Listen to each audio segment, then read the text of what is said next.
Hello mga kane, ngayong araw nga ay samahan nyo na naman nga kami. At dito nga namin napagpasyahan na i-celebrate ang kanyang 4th birthday. So siya, mamaya ko na sasabihin kung saan to located. Pagpasok nyo nga dito, makikita nyo nga yung ticket booth nila. At kung walk-in nga kayo pupunta, tumatanggap nga rin sila. At grabe nga yung takbo nito dahil nga may tinuturo na naman siyang laruan. At ito nga, dinemo na nga ni ate kung paano nga gagamitin ito. Nako, yung mga ganyang ngiti nga ay talaga mapapabili ka nga. Kaya i-make sure nyo talaga na may extra money kayo pag pupunta kayo dito. Pero okay lang dahil nga birthday gift na nga namin to sa kanya. At ito nga ay naglakad-lakad na nga kami dahil nga sobrang lawak nitong Abilon Zoo. Hello? Ito, baby crocodile. Crocodile. Guguday! Grabe, ang lalaki talaga ng crocodile dito sa Abilon Zoo. Hindi na ako magtataka mga mare, maraming ang ganyan dito sa Pilipinas.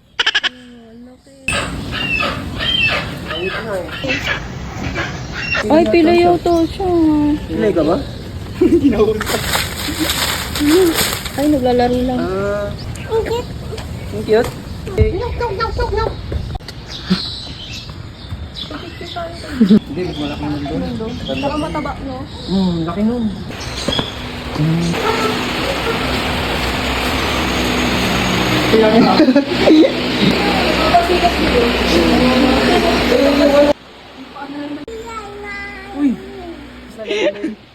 Mga mare, kung pupunta nga kayo dito, i-make sure nyo na maraming tubig ang dala ninyo. Sobrang nakakauhaw nga dito mga mima ko.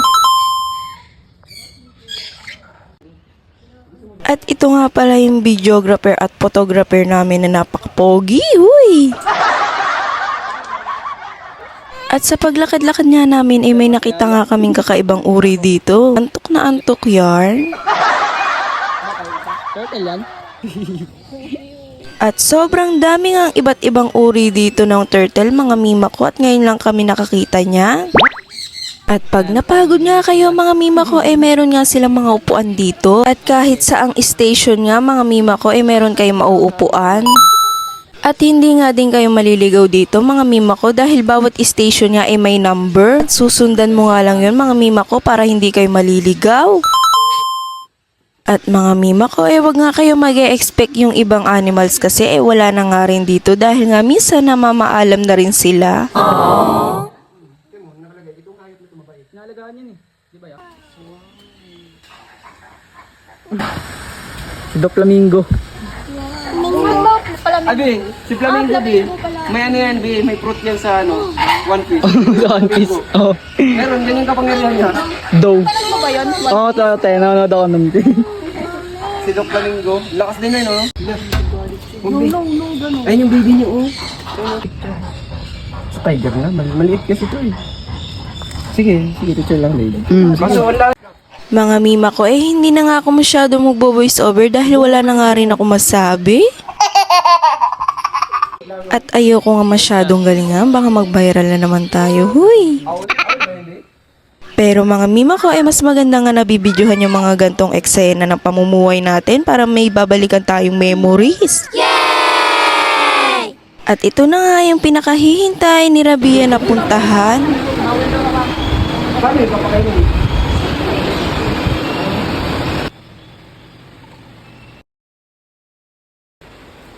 Tao sa line ah. Isa pa.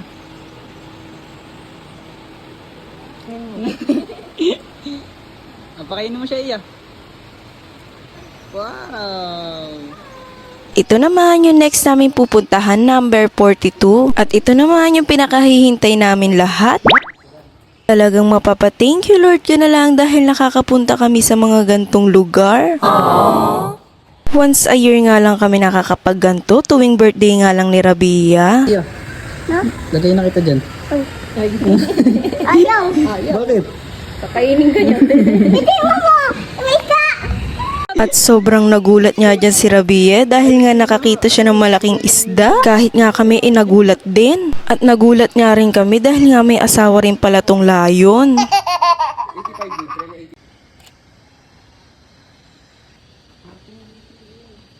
O siya mga mare, next station na nga tayo. At dito naman yung station ng mga monkey. Ilang pa niya yung mata niya. Bako bata siya. Nakagats din.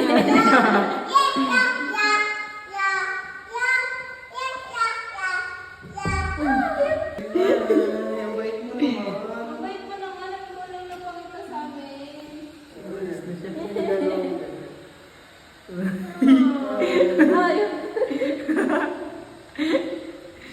Ano, sabi ko, ano sinasabi? Happy yan si Iya. Monkey oh. Sumunyan ka na lang. Monkey. Lumapit siya. Nakagulat. Ang cute eh, no? Nakatingin siya. Ano yung sinasabi niyan? Ngayon sa tanong mo kayo. Dami. Yung isa doon, tama ano. Tamang bungkal. Isa doon, tamang food trip. Parang baliw nga dyan yung Diyosawa ko, talagang ginagalit niya nga yung monkey. At dito naman tayo sa next station ng mga tigre.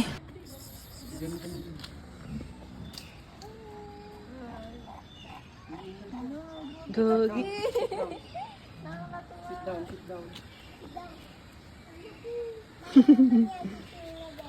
Gagi.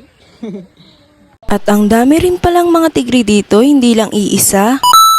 Grabe nga at nakakatakot nga itong isang tigre na napuntahan namin. Parang gusto niyang kumawala. Akin na yung camera. Naggutom nga.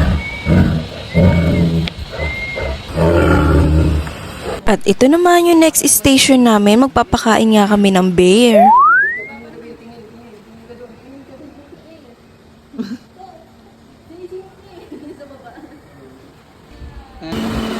Kunin mo. Yung isa, walang pagkain. Mamaya pakainin na. Mga baby ko. Nagwawala yung tigre. No? Be, mamaya na. Ito na sa baba. Ayun sa baba. Parang parehas sila. Food trip. At may oranggutan nga rin sila dito mga mima ko na tamad na nga sa buhay. At sa paglakad-lakad nga namin mga mima ko, may nakita nga kaming donkey. Uwi na ako. Ang cute talaga, oh. Nakapailit. Ito? Kasi mahal yan, eh. At next station nga namin itong hippopotamus. Pag gusto niya nga magpakain ng animals mga mima ko, may bayad nga yan, 100 per tab lang. Bawat station nga na pwede magpakain ng animals, ginagrab na nga namin yan. Para sulit na sulit talaga yung experience namin dito sa Avilon Zoo.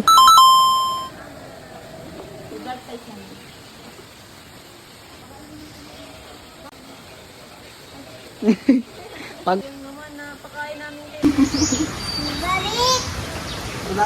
Napansin ko nga lang dito kay Avilon Zoo, more on bird at turtle sila dito.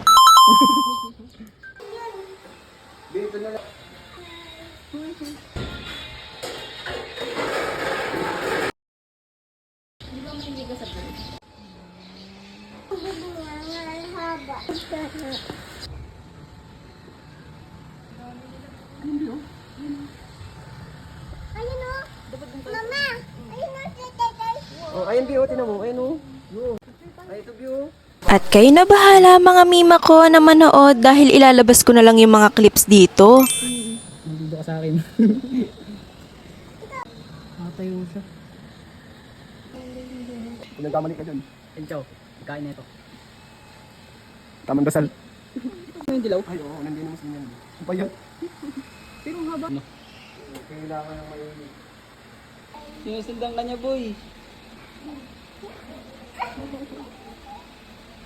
Ang payat, no?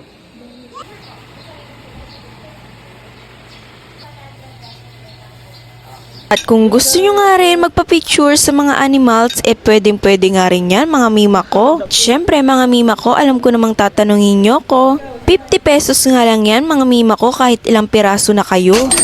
At Pagtapos nga namin maglibot, nag-order agad kami ng pagkain. Post yun na nga lang mga mima ko yung video para makita nyo yung presyo.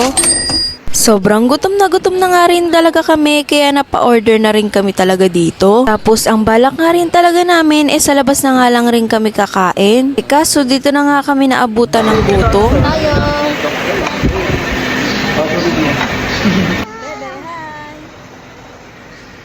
Napabili nga ako dito ng souvenir para naman meron kami maiuwi. Kayo na lang din talaga mamimili dahil sobrang dami nilang pa-souvenir.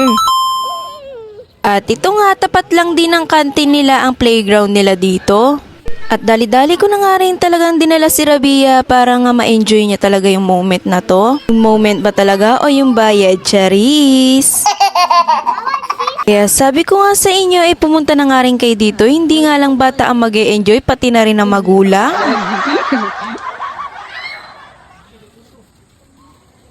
At ito nga yung hindi ko na videohan, pagpasok namin na entrance, marami pala ditong iba't ibang uri ng isda.